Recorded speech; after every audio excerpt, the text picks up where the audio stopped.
मैं बनाती हूँ चाय। 2 पैकेट लेकर आई थी, एक का तो मेरी बेटी ने मैंगो शेक बना दिया और एक पैकेट मैंने ना फाड़ के इसमें रखा हुआ है। और मैं ना ऐसे ही डालती हूँ दूध, ताकि लोटा भी गंदा ना हो। और अब हम चाय बनाते हैं। सच में बहुत ठंड हो गई है, देहरादून का मौसम ऐसा ही है। बेटी बोलती है कि आप ना वीडियो बनाते टाइम बहुत ओवर एक्टिंग करते हो, लेकिन मुझे नहीं लगता कि मैं बहुत ओवर एक्टिंग करती हूँ। मुझे तो लगता है कि मैं ऐसे ही बोलती हूँ, मेरा स्टाइल ही ऐसा है, मैं क्या कर सकती हूँ।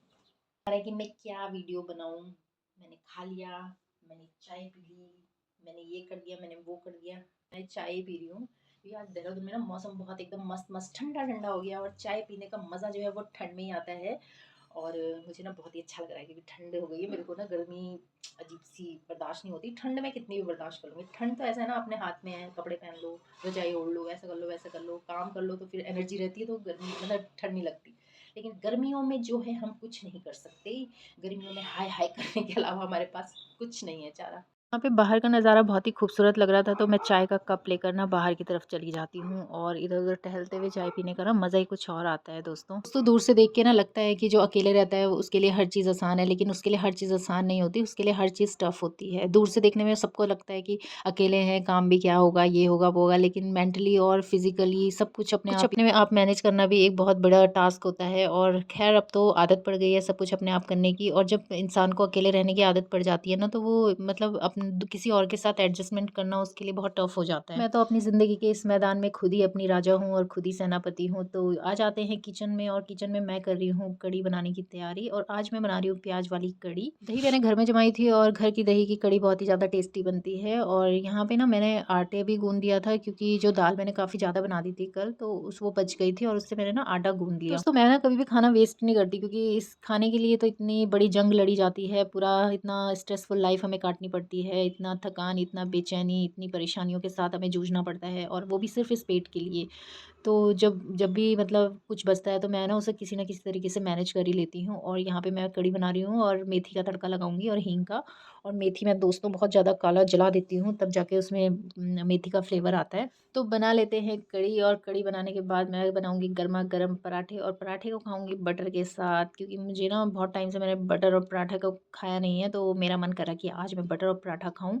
तो बेटी को भी बटर और पराठा बहुत पसंद है, और वो प्लेन पराठे के साथ तो नहीं खाती है, तो आज कुछ था भी नहीं सब्ज़ी-वब्ज़ी, तो मैंने बस सोचा कि बस दाल का पराठा बना देती हूँ।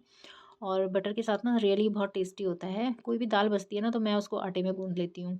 दोस्तों खाना कभी भी ऐसे नहीं सोचना चाहिए कि ये बासी है और ये है, वो है, क्योंकि ना खाना देखो कितनी मेहनत से कमाया जाता है। बहुत से इस दुनिया में ऐसे भी लोग हैं जिन्हें मतलब 2 वक़्त का खाना भी मिलना मुश्किल है। वो हमें लगता है कि ऐसा मतलब झूठ है, लेकिन ये बात हकीकत है। जब हम मतलब बाहर निकलते हैं देखो, क्योंकि हम लोग तो आराम से रह रहे हैं ना, लेकिन हमने कभी ज़मीनी तौर पे कभी अगर जाके देखो, तो लोग मतलब कितनी परेशानियों से जूझते हैं। हमने भी बहुत गरीबी देखी है, और हम इस चीज़ को मैं मतलब समझ सकते हैं कि मतलब लाइफ़ कैसी है। आज हम थोड़ा-सा मतलब उठ गए हैं लाइफ़ में, थोड़ा-सा आगे बढ़ गए हैं, तो हमें लगता है कि सारे ही लोग ऐसे हैं। लेकिन नहीं, अभी भी जब हम बाहर जाके देखते हैं ना, तो मुझे बहुत पुराने दिन भी अपने याद आ जाते हैं कि नहीं यार, हम लोग भी बहुत इन चीज़ों के लिए तरसे हुए हैं। दोस्तों मेहनत के साथ-साथ इंसान का नसीब भी कभी-कभी साथ देता है, कभी-कभी नहीं भी देता है, तो वक़्त कब से कहाँ बदल जाए किसी को मालूम नहीं पड़ता। लेकिन हाँ, ये है कि इंसान को ना कभी मेहनत करना नहीं छोड़ना चाहिए। आलसी इंसान का साथ तो भगवान भी नहीं देता। तो मतलब कई लोग होते हैं, बस उनको कुर्सी देखनी होती है कि हम आराम से बैठे रहें और सारा काम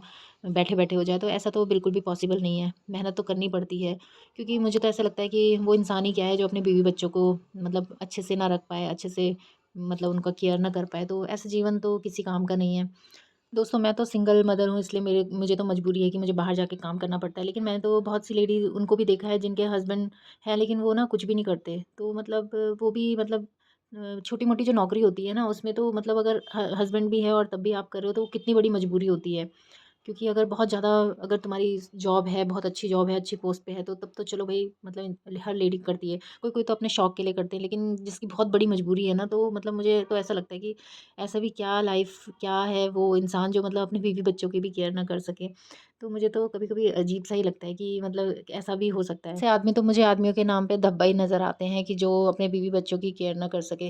देखो आज की डेट में लेडी को तो मतलब बराबर का दर्जा दे दिया है कि लेडीज़ को भी काम करना चाहिए और आदमियों को भी। लेकिन जो पहले से होता आ रहा है ना कि मेन तो घर का जो जेंट्स होता है ना, उसी का मेन वर्क होता है कि वही अपने फैमिली को सबको हैंडल करेगा। पहले का टाइम दूसरा था, अब का टाइम दूसरा है। साथ तो ख़ैर दोनों को ही देना पड़ता है, लेकिन ज़्यादा प्रायोरिटी जो होती है वो एक मैन की होती है, क्योंकि उसके ऊपर ही पूरी ज़िम्मेदारी होती है कि वो अपने बीवी-बच्चों का, अपने घर परिवार का, सब चीज़ का ध्यान रखे। एक लेडी तो एक हेल्प के तौर पे उसका सपोर्ट कर सकती है ना, क्योंकि ऐसा होता है, ये बोलने में मैं एक्सप्लेन नहीं कर पा रही हूँ, लेकिन ऐसा रियली ऐसा होता है कि मेन जो फर्स्ट प्रायोरिटी होती है ना, वो मैन की ही होती है कि वो अपने घर परिवार को, सब चीज़ को मैनेज करे। रही बात एजुकेशन और इन सब चीज़ों की, तो मुझे नहीं लगता कि मतलब कि पैसा कमाना बहुत ज़्यादा टफ़ है। हाँ, उसके लिए टफ़ है जिसे बस कुर्सी चाहिए, आराम से बैठने को चाहिए और जो चाहे बस हर काम बैठे-बैठे ही हो जाए, तो ऐसे तो होने वाला नहीं है। काम तो देखो, अगर जब पड़ती है ना, तो सब कुछ काम जो है वो मेहनत से करना पड़ता है। रिस्पेक्टेबल होना चाहिए और काम करने में कैसी शर्म है? मुझे तो लगता है कि अगर जब इतनी आफ़त आ रही है कि आपको कर्ज़ा करना पड़ रहा है, किसी से लेना पड़ रहा है, ये करना पड़ रहा है, तो इससे अच्छा है कि कोई भी मतलब छोटे से छोटा काम करने में भी क्या शर्म है? भई अगर हम मतलब कोई और थोड़ी ना आपका घर का खर्चा उठाने के लिए आ रहा है, या आपके रिश्तेदार कोई ऐन मौके पे ना आपका कोई भी साथ नहीं देता, क्योंकि मतलब हर कोई यही सोचता है कि अरे हम इनकी हेल्प करेंगे तो पता नहीं ये वापस देंगे, नहीं देंगे। जब इंसान गरीबी के दौर से गुज़रता है ना, तो हर इंसान सोचता है कि सब उससे पीछा छुड़ाने की सोचते हैं कि कहीं ये पैसे ना माँगे, कहीं ये ना करे, वो ना करे। लेकिन इंसान के जो मतलब सेल्फ रिस्पेक्ट होता है ना जिसके अंदर, तो वो तो ना तो किसी से माँगेगा, और माँगेगा भी तो इतना माँगेगा कि भई वो उसे लौटा सके। क्योंकि मतलब कई लोगों की फिर आदत हो जाती है, जो निकम्मे होते हैं ना, उनकी आदत हो जाती है कि सबसे माँग के चलाते रहो, इससे लेके उसका दो, उसको उससे लेके इसका दो। तो मेरा तो मानना है कि एजुकेशन और इन सब चीज़ों का भी उसमें कोई वो नहीं है, वो एक हैबिट होती है, जिसको बैठ के अपना इज़्ज़त से बस दिखाना है कि हाँ भई मैं तो ये हूँ, मैं वो हूँ, और बस मुँह-मुँह से फेंकना है और काम-धाम कुछ करना नहीं है। तो ये तो सब उन लोगों का है, जो निकम्मे लोग होते हैं ना, वो ही इस टाइप की लाइफ़ काटते हैं। बाकी जिनका सेल्फ रिस्पेक्ट है, जिनको है कि हाँ, भई ये मेरी ज़िम्मेदारी है, मुझे ही करना है, तो वो तो अपने ना बीवी को परेशानी झेलने देगा, ना अपने बच्चों को किसी चीज़ की कमी होने देगा।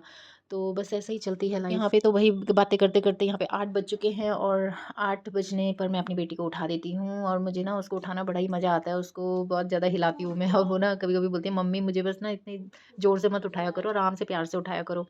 तो बस वो फिर वॉशरूम चली जाती है फ्रेश होने के लिए, और इतनी देर में पराठे-वराठे बना लेती हूँ, ब्रेकफ़ास्ट तैयार कर देती हूँ उसके आने तक। चाय-वाय भी बना देती हूँ, तो और कैसा लगा आपको गरम-गरम मेरा पराठे आज का खाते व्लॉग? ये हैं। तो मेरे थॉट्स थे जो मैंने अपने मन की बात आप लोगों से बोली, और जो लोग मेरे से रिलेट करते होंगे ना, तो उनको तो मतलब सही लगेगा, लेकिन जो नहीं करते होंगे शायद उनको थोड़ा मेरी बातें चुभ सकती हैं। तो यहीं पर एंड करती हूँ, मिलती हूँ बाद में। Bye, take care.